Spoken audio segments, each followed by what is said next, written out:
ಒಂದ್ ಕಡೆ ರಣ ಬಿಸಿಲು, ಮತ್ತೊಂದು ಕಡೆ ಕುಡಿಯುವ ನೀರಿಗೆ ಸಿಕ್ಕಾಪಟ್ಟೆ ಹಾಹಾಕಾರ. ಇದ್ರ ಮಧ್ಯೆ ವಿಜಯಪುರದಲ್ಲಿ ಬಿಂದಿಗೆಗಳನ್ನ ಹಿಡಿದು ಪ್ರತಿಭಟನೆಯನ್ನ ಮಾಡಿದ್ದಾರೆ. ನಮಗೆ ಕುಡಿಯೋದಕ್ಕೆ ನೀರು ಕೊಡಿ ಅಂತ. ಕಾರ್ಗಿಲ್ ನಗರದಲ್ಲಿ ನಡೆದಿರುವಂತಹ ಒಂದು ಘಟನೆ ಇದು. ರಸ್ತೆ ತಡೆದು ಆಕ್ರೋಶವನ್ನ ಹೊರಹಾಕಿದ್ದಾರೆ ಮಹಿಳೆಯರು.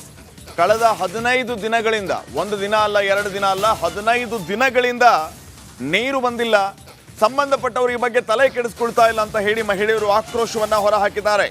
ಜಿಲ್ಲಾಡಳಿತ ಮಹಾನಗರ ಪಾಲಿಕೆ ವಿರುದ್ಧ ಘೋಷಣೆಗಳನ್ನ ಕೂಗ್ತಾ ರಸ್ತೆಯನ್ನ ತಡೆದು ಪ್ರತಿಭಟನೆಯನ್ನ ನಡೆಸಿದ್ದಾರೆ.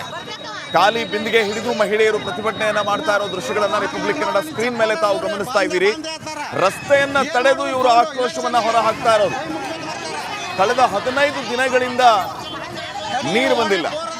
ಸಂಬಂಧಪಟ್ಟವರು ಈ ಬಗ್ಗೆ ಏನು ಕ್ರಮನೂ ಕೈಗೊಳ್ತಾ ಇಲ್ಲ, ತಲೆನೂ ಕೆಡಿಸ್ಕೊಳ್ತಾ ಇಲ್ಲ ಅಂತ ಹೇಳಿ ರಸ್ತೆಯನ್ನು ತಡೆದು ಜಿಲ್ಲಾಡಳಿತ ಮತ್ತು ಮಹಾನಗರ ಪಾಲಿಕೆಯ ವಿರುದ್ಧ ಧಿಕ್ಕಾರಗಳನ್ನ ಕೂಗ್ತಾ ಪ್ರತಿಭಟನೆಯನ್ನ ಮಾಡ್ತಾ ಇರೋ ದೃಶ್ಯಗಳನ್ನ ತಾವು ಗಮನಿಸ್ತಾ ಇದ್ದೀರಿ.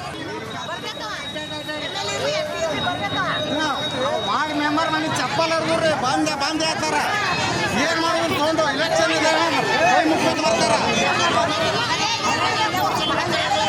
ಓಣೆ ಬೋರದ ಅವರೇ ಚಾಲು ಮಾಡಿಕೊಡೋದು ಹೊಯ್ಕೊಳತ್ತೇವೆ. ಚಾಲು ಮಾಡಿಕೊಡೋದು ಬರೋಬ್ಬರಿ ಹೇಳೋದು ಬೋರ್ ಚಾಲು ಮಾಡಿಕೊಡೋದಿಲ್ಲ. ನೀರು ಬರೀ ಇವತ್ತು ನಾಳೆ ಬರ್ತಾವ ಮಾತನಾಡೋರು ಅದಾರ. ಮತ್ತು ವಾಟರ್ ಬಿಡೋದವ್ರು ಫೋನ್ ಹಚ್ಚಿದ್ರೆ ಇವತ್ತು ಬಿಡ್ತೀವಿ, ನಾಳೆ ಬಿಡ್ತೀವಿ ಅಂತ ಹೇಳ್ತಾರ. ಅಲ್ಲಿ ಬಿಟ್ಟಿಂದ ಐದು ಓಣಿ ನಡುವ ಒಂದೇ ವಾಲ್ ಐತ್ರಿ ಸರ್ ಅಂತ ಹೇಳ್ತಾರ. ಒಂದು ವಾಲ್ ತಿರಿದಾಗ ನಮ್ಮ ಏರಿಯಾ ಲಾಸ್ಟ್ ರೀ ಯಾವುದು ಕಾಳಿಕೆ ನಗರ ಮತ್ತು ಕಾರ್ಗಿಲ್ ನಗರ. ಅಲ್ಲಿ ಹುಡುಗರು ಹುಚ್ಚೋದ್ರ ಟೈಪ್ ಬರ್ತದೆ.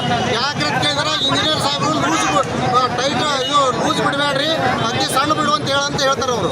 ಮತ್ತು ಅತಿ ಸಣ್ಣ ಬಿಟ್ಟಾಗ ತುಂಬುದು ಹೆಂಗ, ನೀರು ಕುಡಿಯೋದು ಹೆಂಗ, ಆ ನೀರಿನ ಪ್ರಾಬ್ಲಮ್ ಐತಿ. ಕೆರೆ ತುಂಬಿಲ್ಲ, ಅದು ಗೊತ್ತೈತಿ. ಆದ್ರೆ 15 ದಿವಸಕ್ಕೊಮ್ಮೆ ನೀರು ಬೇಕಲ್ಲ. ಅದು ನಾವು ಮನೆ ಹೋಗಿ ರಿಕ್ವೆಸ್ಟ್ ಮಾಡ್ಬಿಟ್ಟು. ಎಲ್ಲೆಡೆ ಕುಡಿಯುವ ನೀರಿಗೆ ಹಾಹಾಕಾರ ಶುರುವಾಗಿದೆ. ಜನ ಕುಡಿಯುವ ನೀರಿಗಾಗಿ ಪರಿತಪಿಸ್ತಾ ಇದ್ದಾರೆ. ಆದರೆ ಬೆಂಗಳೂರಿನ ಹೃದಯ ಭಾಗದಲ್ಲಿ ಕುಡಿಯುವ ನೀರನ್ನ ಪೋಲು ಮಾಡಲಾಗ್ತಾ ಇದೆ.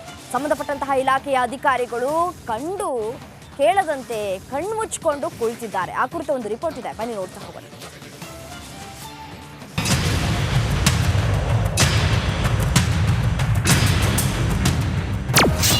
ಬರದ ನಡುವೆ ಕುಡಿಯುವ ನೀರು ಪೋಲು.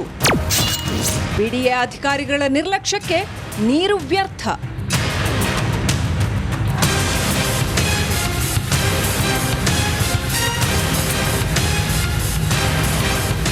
ಎಸ್, ಹೀಗೆ ಪೈಪ್ನಲ್ಲಿ ಧಾರಾಕಾರವಾಗಿ ಹೊರ ಹೋಗ್ತಾ ಇರೋ ಕುಡಿಯೋ ನೀರು.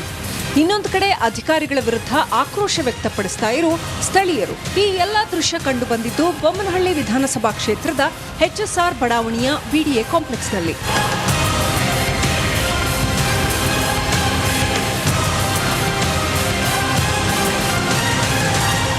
ಹೌದು, ಪ್ರತಿದಿನ ಬೆಳಗ್ಗೆಯಿಂದ ಸಂಜೆವರೆಗೂ ಕುಡಿಯೋ ನೀರು ವ್ಯರ್ಥವಾಗಿ ಹೊರ ಹೋಗ್ತಾನೆ ಇದೆ. ಪ್ರತಿದಿನ ಕಾಂಪ್ಲೆಕ್ಸ್ನಲ್ಲಿ ಪೈಪ್ ಮೂಲಕ ನೀರು ಹೊರ ಹೋಗ್ತಾ ಇದ್ರು ಕೂಡ ಬಿಡಿಎ ಅಧಿಕಾರಿಗಳು ಮಾತ್ರ ನಿರ್ಲಕ್ಷ್ಯ ತೋರಿಸ್ತಾ ಇದ್ದಾರೆ. ಹಲವು ಬಾರಿ ಬಿಡಿಎ ಅಧಿಕಾರಿಗಳಿಗೆ ಮಾಹಿತಿ ನೀಡಿದ್ರೂ ನೀರು ಕಂಟ್ರೋಲ್ ಮಾಡೋದಕ್ಕೆ ಮುಂದಾಗದೆ ಬೇಜವಾಬ್ದಾರಿತನ ತೋರ್ತಾ ಇದ್ದಾರೆ ಅಂತ ಸ್ಥಳೀಯರು ಆಕ್ರೋಶ ವ್ಯಕ್ತಪಡಿಸ್ತಾ ಇದ್ದಾರೆ. ಈ HSR ಲೇಔಟ್ ಬಿಡಿಎ ಕಾಂಪ್ಲೆಕ್ಸಲ್ಲಿ ಯಾವುದೇ ಕಾರಣಕ್ಕೂ ಮೇಂಟೆನೆನ್ಸ್ ಇಲ್ಲ ಸರ್. ಕಾರಣ ಇಷ್ಟೇ, ಇದು ಡೆಮಾಲೇಷನ್ ಮಾಡಬೇಕು, ನಾವು ಹೊಸ್ದಾಗಿ ಕಟ್ಟಬೇಕು ಅಂತ ಒಂದು ನೆಪ ಹಾಕ್ಕೊಂಡಿದ್ದಾರೆ. ಯಾವುದೇ ಕಾರಣಕ್ಕೂ ಹೊಸ ಬಿಲ್ಡಿಂಗು ನೀವು ಪೂರ್ತಿ ನೋಡ್ಕೊಂಬರ್ಬೋದು ಸರ್. ಒಂದು ತಿಂಗಳಿಗೆ 3 ಸಾರಿ ಬೋರ್ ರಿಪೇರಿ ಅಂತಾರೆ, 8 ದಿವಸ ನೀರಿರಲ್ಲ. ಯಾವುದೇ ಕಾರಣಕ್ಕೂ ಬಾತ್ರೂಮ್ಗಳ ಮೇಂಟೆನೆನ್ಸ್ ಇಲ್ಲ. ಆಮೇಲೆ ಸೆಕ್ಯೂರಿಟಿ ಗಾರ್ಡ್ಸ್ ಅಂತೂ ಅಡ್ರೆಸ್ ಇಲ್ಲ. 22 ಜನಕ್ಕೆ ಬಿಲ್ ಆಗ್ತಾಯಿದೆ. ಒಂದು ಶಿಫ್ಟ್ಗೆ 24 ಜನಕ್ಕೆ ಬಿಲ್ ಆಗ್ತಾಯಿದೆ. ಒಂದು ಶಿಫ್ಟ್ಗೆ 8 ಜನ ಇರಬೇಕು, ಬರೀ 3 ಜನ ಇದ್ದಾರೆ. ರಾತ್ರಿ ಹೊತ್ತು ಇಲ್ಲಿ ಏನೇನು ನಡೀಬಾರ್ದೋ ಅದೆಲ್ಲ ನಡೀತಾ ಇದೆ. ಯಾವುದೇ ಕಾರಣಕ್ಕೂ ಮೇಂಟೆನೆನ್ಸ್ ಜೀರೋ ಆಗಿಬಿಟ್ಟಿದೆ. HSR ಬಡಾವಣೆಯ ಬಿಡಿಎ ಕಾಂಪ್ಲೆಕ್ಸ್ನಲ್ಲಿ ಹಲವಾರು ಅಂಗಡಿ, ಮಳಿಗೆ ಹಾಗೂ ಹೋಟೆಲ್ಗಳಿವೆ. ಕುಡಿಯೋ ನೀರನ್ನ ಸಮರ್ಪಕವಾಗಿ ಬಳಕೆ ಮಾಡೋಕೆ ಮುಂದಾಗದೇ ಇರೋದ್ರಿಂದ ಪ್ರತಿದಿನ ನೀರು ವ್ಯರ್ಥವಾಗಿ ಹೋಗ್ತಾ ಇದೆ. ಇನ್ನು ಪ್ರತಿದಿನ 100 ಜನ ಇಲ್ಲಿಗೆ ಆಗಮಿಸ್ತಾ ಇದ್ದು, ಇರುವ ಶೌಚಾಲಯಗಳಿಗೂ ನಿರ್ವಹಣೆ ಇಲ್ಲದೆ ಬೀಗ ಹಾಕಲಾಗಿದೆ. ಬೊಮ್ಮನಹಳ್ಳಿ HSR ಬಡಾವಣೆಯ ಬಿಡಿಎ ಕಾಂಪ್ಲೆಕ್ಸ್ ಅಧಿಕಾರಿಗಳ ನಿರ್ಲಕ್ಷ್ಯಕ್ಕೆ ಇದು ಕೈಗನ್ನಡಿ ಹಿಡಿದಂತಾಗಿದೆ.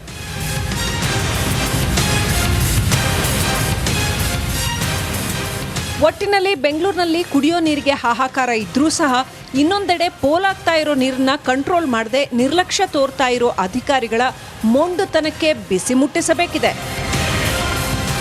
ನವೀನ್ ಶೆಟ್ಟಿ ಕೆರಾಡಿ, ರಿಪಬ್ಲಿಕ್ ಕನ್ನಡ,